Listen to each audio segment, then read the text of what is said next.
ou peut-être à la suivante, je te le dirai. Mais celle-ci, vraiment, elle va vraiment spoiler. Et puis écoute, si tu l'as pas vu et que tu t'en fiches, et ben reste si tu veux, avec plaisir. Et puis encore une fois, si tu l'as vu et que tu aimes ce film ou que tu as moins aimé, peu importe, hein, franchement ça me ferait plaisir que dans les commentaires tu me donnes un avis, ton analyse, ce que tu en penses, ce que tu aussi me donner des conseils, etc. Voilà. Donc parenthèse fermée.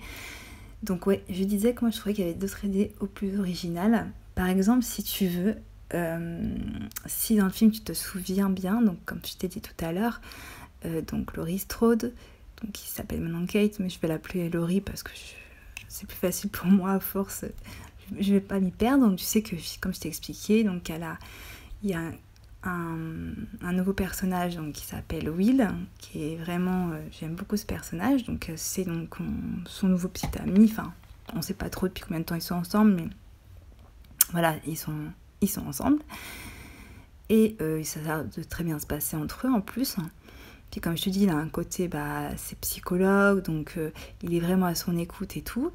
Et puis à un moment donné, il y a vraiment une scène très intéressante où ils décident de manger ensemble, donc le soir, le jour d'Halloween, pardon, entre midi et 2, à l'extérieur, donc dans la ville, quoi. Dans la ville à côté, donc à l'extérieur du pensionnat, dans un petit resto et tout. Et là, commence à s'épancher un petit peu plus sur son histoire, sans encore réellement en parler. Donc elle lui dit, voilà, écoute, toi, est-ce que tu penses que ça peut être possible de réussir à s'en sortir après avoir eu un grand traumatisme? Donc lui, en fait, si tu veux, Will, il sait qu'elle a eu quelque chose de très grave, elle a un traumatisme dans sa vie, mais il ne sait toujours pas quelle est l'histoire, en fait. Il sait pas que c'est la sœur de Michael, il sait rien, en fait. Tu vois, il sait rien de tout ça. Il sait juste qu'il y a quelque chose dans sa vie qui a mal tourné, pardon. Et donc, elle lui dit, voilà, j'ai tout essayé. En gros, j'ai fait de la psychothérapie, des analyses, des trucs de groupe, des trucs, on va dire, de yoga, enfin, etc., mais rien n'a marché. Et puis, à un moment donné, il lui dit, tu sais, s'il y a quelque chose qui peut marcher, enfin, en gros, je suis à ton écoute, quoi. Tu sais, il cherche un petit peu plus avec elle. On sent qu'en fait, ils sont ensemble, mais qu'il y a encore eu rien d'autre que des baisers, tu vois, que des bisous, quoi, en fait. Et elle lui lance un truc en lui disant... il lui fait comprendre que voilà, ça fait un moment qu'ils sont ensemble et que ce serait bien qu'ils passent comment dire, à la vitesse supérieure, quoi, tu vois ce que je veux dire. Et donc elle lui répond sagement, peut-être oui, au bord d'un beau feu de bois, entre guillemets, chez elle, quoi, enfin, au bord d'un petit feu tranquille, au calme. On verra quand on n'y est pas encore, mais pourquoi pas. Et là, d'un coup, bim, dans la scène, et j'ai trouvé très, très intéressant, je me suis dit, mais pourquoi pas on aurait pu faire un copycat. Alors attends, je m'explique. Parce que je sais que si on n'avait pas eu Michael Myers dans le film, ça n'aurait pas marché du tout. Comme par exemple, je donne juste un exemple, parce que là aussi je voulais en parler, même si c'est un vendredi 13, mais c'était intéressant. Moi je trouvais que dans vendredi 13, chapitre 5, on apprend que finalement, dans un vendredi 13, pardon, je mettais, dans un des vendredis 13, ce n'est pas Jason qui tue. Et en fait, donc ça avait fait un gros tollé parce que tout le monde voulait retrouver Jason Voorhees et que du coup, Jason n'était pas là, enfin bon, bref. Et du coup, pour Halloween, j'imagine bien qu'ils n'allaient pas faire la même erreur, mais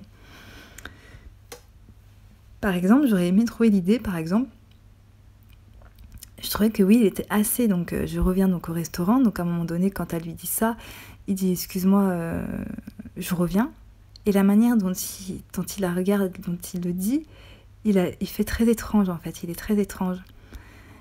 Et tu te dis, mais qu'est-ce qu'il a, enfin, tu sais, il fait un peu zarbi, quoi. Et je m'étais dit, ça aurait été intéressant, pourquoi pas, de faire comme un copycat, tu vois, genre...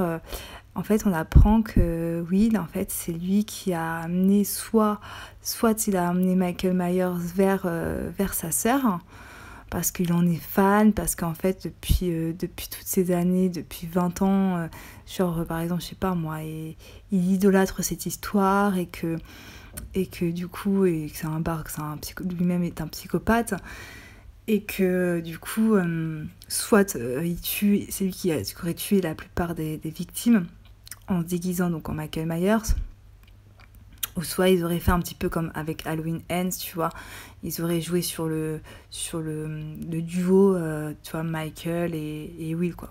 Moi j'aurais trouvé ça, enfin c'est mon avis personnel, je pense qu'il y a très peu de personnes qui vont me dire ah non franchement je suis pas tout d'accord avec toi ça, mais moi, enfin c'était mon avis. Je trouvais que c'était intéressant, il y avait des choses un peu plus intéressantes à voir. Après il y a aussi comment dire, par exemple pour Michael, on aurait pu trouver une autre meilleure raison. Enfin, comme je t'ai dit au départ, on aurait pu vraiment partir, copier un petit peu vraiment déjà de l'intro de Halloween 4. On va récupérer à l'hôpital et tout, savoir ce qui s'est passé pendant ces 20 ans. Il y avait pas mal de choses à faire. Mais je trouvais qu'en tout cas, le petit ami de Laurie, pardon, donc Will, je reviens à lui, je trouvais que jusqu'à un moment donné du film, au moment, à part vraiment on sent qu'il avait commencé à être, on a capté au milieu du film quand ça y est, elle l'invite réellement chez elle, et qu'ils vont pour aller, comment dire, ils vont faire la seconde, mais finalement elle lui explique qu'en fait elle lui raconte toute son histoire, quoi. Elle lui raconte que voilà, en fait que Kay n'est pas son vrai nom, que elle est sous un pseudonyme, quoi, entre guillemets, que son frère a tué sa sœur quand elle était bébé, qui a 20 ans, elle a voulu... il s'en est pris à elle et à ses amis, qu'elle a tué beaucoup de ses amis, que son frère en fait s'appelle Michael Myers, etc. etc. Et là, évidemment, c'est connu dans toute l'Amérique, donc là, il est un petit peu étonné et tout. Et donc là, on sent déjà que par contre... à ce moment-là que non, c'est pas plausible, il peut pas être dans le délire. Mais c'est vrai que pendant un moment donné, tu peux y croire. Tu peux y croire pendant un moment donné du film, et j'aurais trouvé ça intéressant en tout cas. Personnellement, ça aurait été une idée du scénar que j'aurais trouvé pas mal. Tu pourras me donner ton avis, j'aimerais vraiment que tu me donnes ton avis dans les commentaires, mais je trouvais ça intéressant. Donc parenthèse fermée, sinon... ce que j'ai aimé aussi, ce que j'ai beaucoup aimé, c'est la relation qui entretient...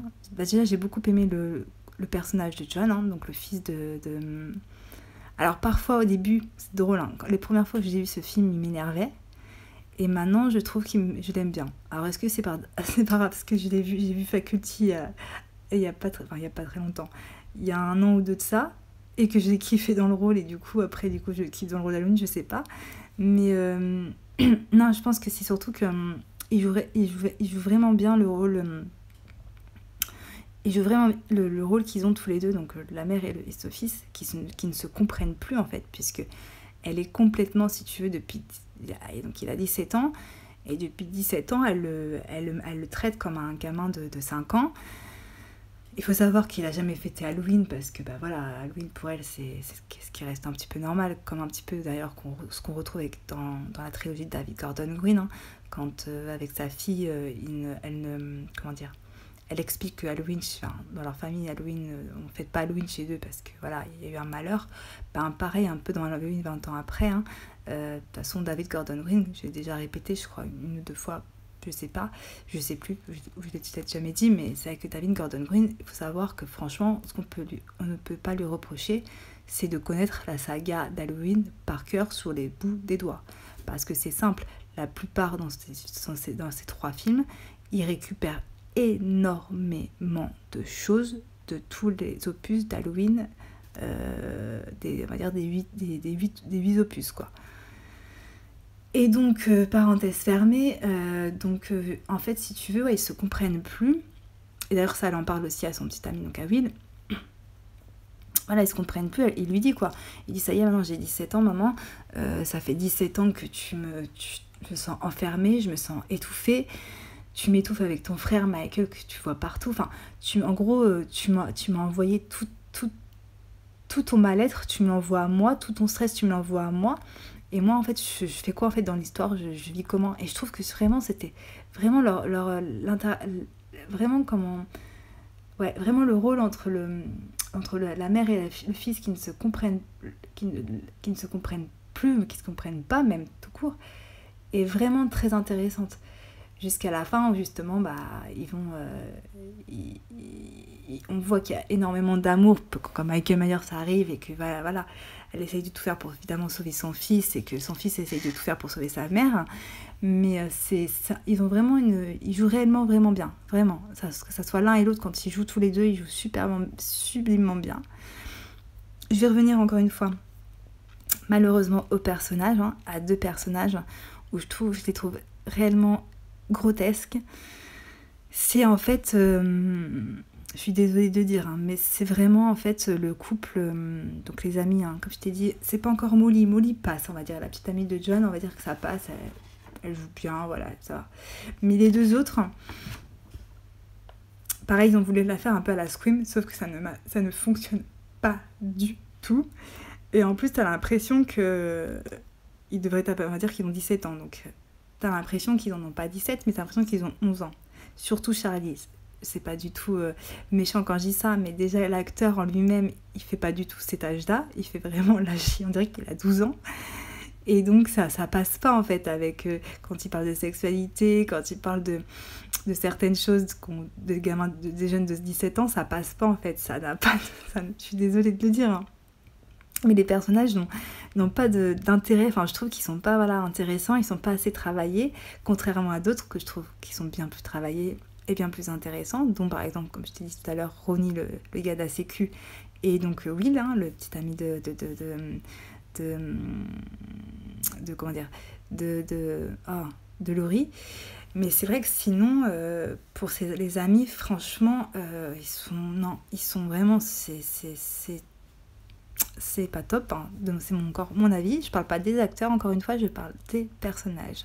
On est bien d'accord.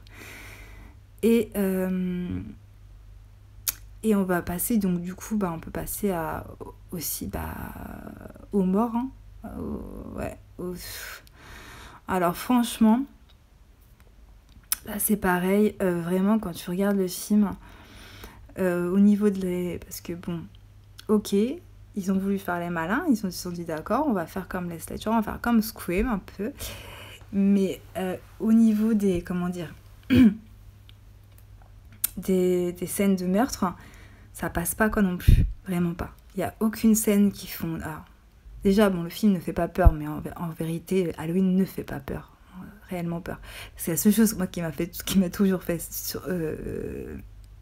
qui m'a mis, comment dire... qui m'a fait relever les poils de Bresse, c'est vraiment c'est vraiment la musique d'Halloween, vraiment, c'est vraiment cette musique qui même encore qui me grince. Mais sinon, on va dire, voilà, Halloween n'est pas un film qui fait peur. De toute façon, en règle générale, les slashers ne font pas peur. Mais c'est vrai que dans celui-ci, c'est pas du tout... Alors, comme je te dis, les meurtres, vraiment, les scènes de meurtre sont vraiment malmenées, quoi. Bon, déjà, la plupart sont... soit hors champ, déjà il n'y en a pas beaucoup de meurtres, on va dire, soit ouais c'est vrai, ouais parce que ouais, les 2 premiers ils sont à l'intro, donc ils sont ouais c'est ça, il y a énormément de meurtres hors champ, et puis en plus de ça les meurtres sont vraiment pas travaillés, quoi. Et là on retrouve du coup la patte de Vendredi 13 en fait. Les meurtres sont vraiment très grotesques à la Vendredi 13 un petit peu, tu vois, comme par exemple à un moment donné, donc à l'intro, il y a une des personnes, qui se fait, un des jeunes qui se fait prendre, qui est mort avec, comment dire, je crois que je l'ai dit dans la première partie, mais je redis vite fait, je sais plus si je l'ai dit, donc je le répète quand même, on sait jamais. Ça va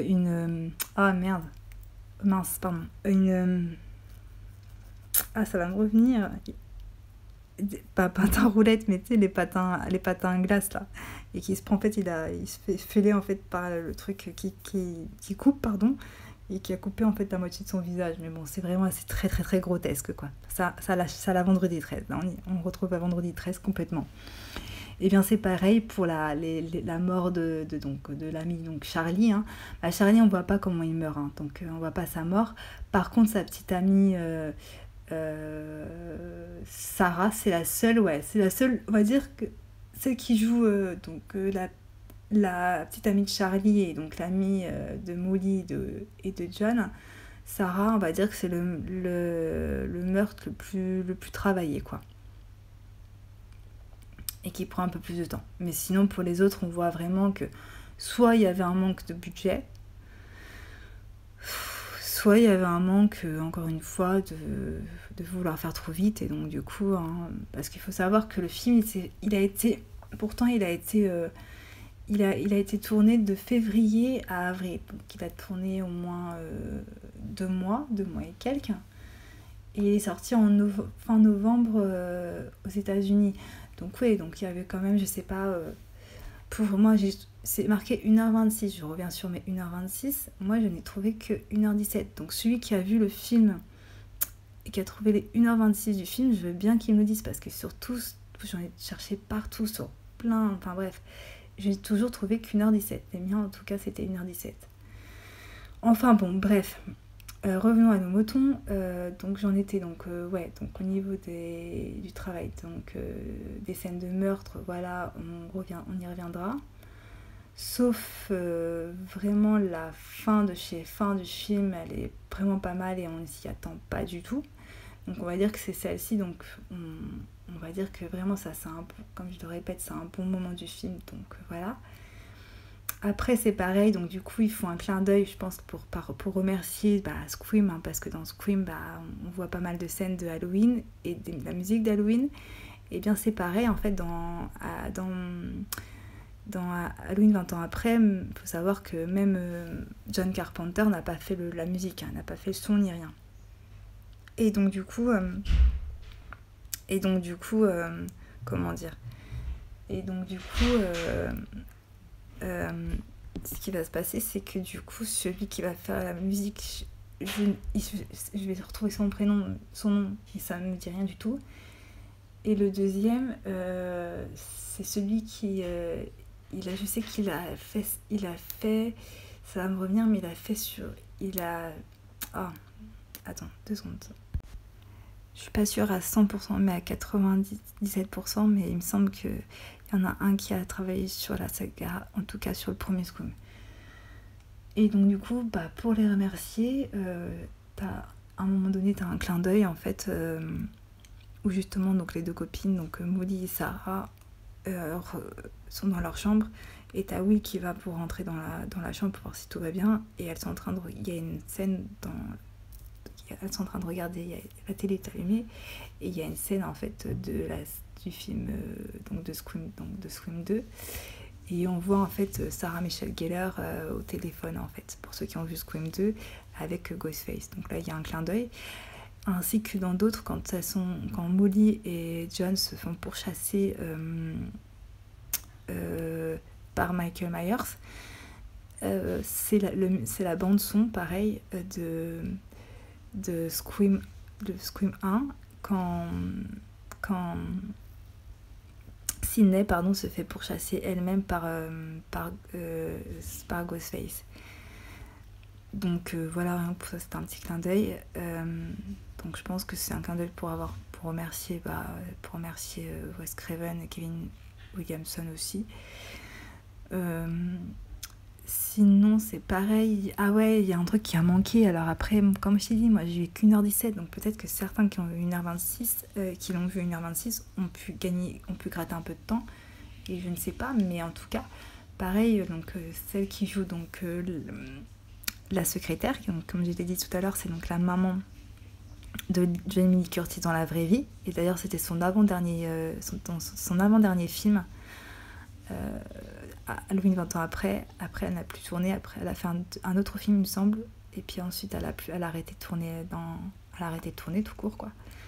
Donc il s'appelle donc en vrai Janet Leigh, et du coup, comme j'ai déjà répété, mais je sais pas si certains le connaissent, donc elle joue dans Psychose d'Alfred Hitchcock de 1960, et il faut savoir que donc là aussi il doit y avoir un clin d'œil, puisque dans Psychose d'Alfred Hitchcock, en fait, la mère donc de Norma Bates s'appelle Norma, et dans Halloween 20 ans après, devine quoi, bah, la secrétaire s'appelle aussi Norma. Donc je pense que il y a ce clin d'œil là, ainsi qu'à un moment donné aussi, donc ah ouais, si, ça c'est un beau moment du film, c'est-à-dire comme je l'ai dit tout à l'heure, à cette époque-là, il faut savoir qu'en vrai, dans la vraie vie, Jamie Lee Curtis, elle était vraiment mal. Elle était mal dans sa tête, elle était mal dans sa vie, etc. Donc elle était au bout du bout, et à un moment donné, t'as une scène en fait entre Norma et Laurie, et Norma lui dit, donc avant de partir, elle lui dit, en gros, elle lui dit, il y a un dialogue et elle lui explique, elle lui dit, voilà, je vais pas jouer les mamans, alors qu'en plus c'est sa vraie mère, mais je trouve que vous avez l'air triste, etc. Enfin, elle lui dit, voilà, elle essaye de la consoler un petit peu. Et ça c'est une scène qui est vraiment, je trouve, qui est une jolie scène et qui est une scène émouvante, surtout en sachant que ce que vivait en vrai pour moi Jamie Lee Curtis dans la vraie vie. Et à ce moment-là, quand elle s'en va, c'est la musique en fait de Psychose, donc encore un clin d'œil. Et en plus de ça, elle repart avec son petit sac à main et c'est la voiture identique. Enfin, personnellement, c'est moi qui je l'ai pas vérifié, mais je pense que j'en suis persuadée, pardon. La voiture, elle est identique à celle dans Psychose. Avec son petit sac à main, elle repart avec son petit sac à main et tout. Donc c'est encore un petit clin d'œil. De toute façon, des clins d'œil, il y en a, je sais pas combien. Il y en a même un peu trop parfois.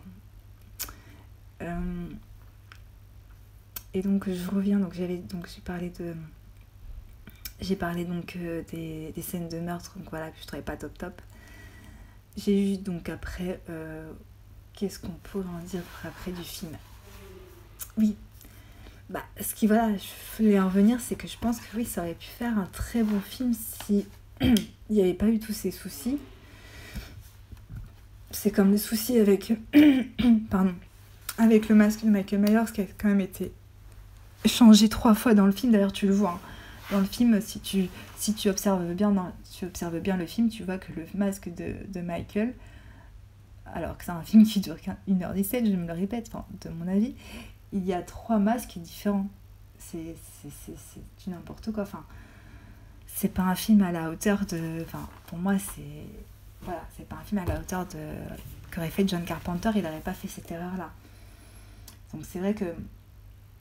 Il faut savoir que pendant le tournage, donc, il y a eu 3 masques de Michael Myers qui ont été utilisés. Et d'ailleurs, le premier était conçu donc, par un groupe, peu importe, et qui avait été suivi par les recommandations donc, de Steve Miner, donc le réalisateur.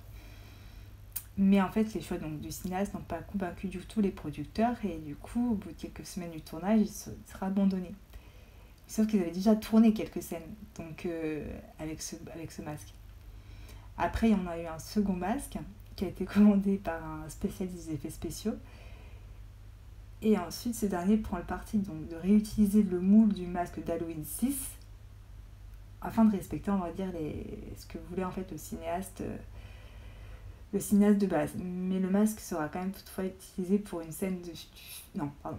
Blocker a toutefois tenté de le rendre moins expressif, mais le studio, encore une fois, rejettera la proposition. Mais le masque sera quand même toutefois utilisé pour une scène du film. Et celle de la prime apparition donc, de Michael Myers à l'écran, c'est finalement encore un 3e masque qui a été réalisé par l'atelier de Stan Winston qui mettra tout le monde d'accord. Donc on s'arrêtera après à ce masque-là. Mais il faut savoir que donc, du coup dans le film, il y a quand même 3 masques qui ont été tournés. Mais ce n'est pas tout. Dans une scène où Michael Myers porte un masque, il est ajouté en post-production. Donc il y en a encore un 4e. Donc tout le monde dit qu'il y a eu 3 masques, mais en fait il y a eu 4 masques différents en vrai dans la réalité. Donc c'est un peu beaucoup quand même. Donc pareil, pour la référence, hein, Psychose, je te l'ai dit tout à l'heure. Ah si, aussi le début du film, quand c'est les amis comment dire, les amis de John, quand il parle de sa mère et tout, la relation qu'il a avec sa mère et tout, à un moment donné, Charlie, un de ses amis, lui dit non mais tu vas voir, tu vas finir plus tard dans un hôtel avec ta mère, tu vas devenir vieux garçon et tu devras t'occuper de ta mère, vous allez ouvrir un hôtel, etc. Donc encore un clin d'œil à Psychose avec Norma Bates et sa maman. Donc voilà, Sinon, qu'est-ce que je pourrais en dire, si je pourrais dire avant de passer aux anecdotes. Et bien, après, moi je t'ai tout dit, hein, j'ai dit donc les bons moments. Comme j'ai dit, pareil, je reviens un petit peu vite fait sur le lieutenant qu'on voit vraiment les 3 minutes dans le début du film, donc à l'introduction, hein, quand il arrive sur les lieux du crime, quand l'infirmière se fait assassiner. Vraiment, ils auraient vraiment pu faire quelque chose avec lui. Alors, là, j'ai pas réellement le truc, mais je sais qu'on aurait pu faire quelque chose. Soit il aurait justement, je sais pas moi, comment dire, essayer de trouver justement Laurie Strode, faire tout pour la retrouver et faire tout surtout pour retrouver Michael Myers, enfin, tu vois ce que je veux te dire.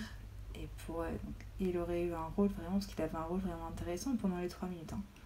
Comme je t'ai déjà dit, franchement, dans les personnages, des fois, t'as des personnages, vraiment tous les personnages peuvent réellement être importants et être intéressants. C'est ça qui est important dans l'écriture, encore une fois, des personnages. Et qu'on commence, je trouvais, comme j'avais dit dans une vidéo, que je trouvais que maintenant, on perdait un petit peu de cette aura-là. Mais bon.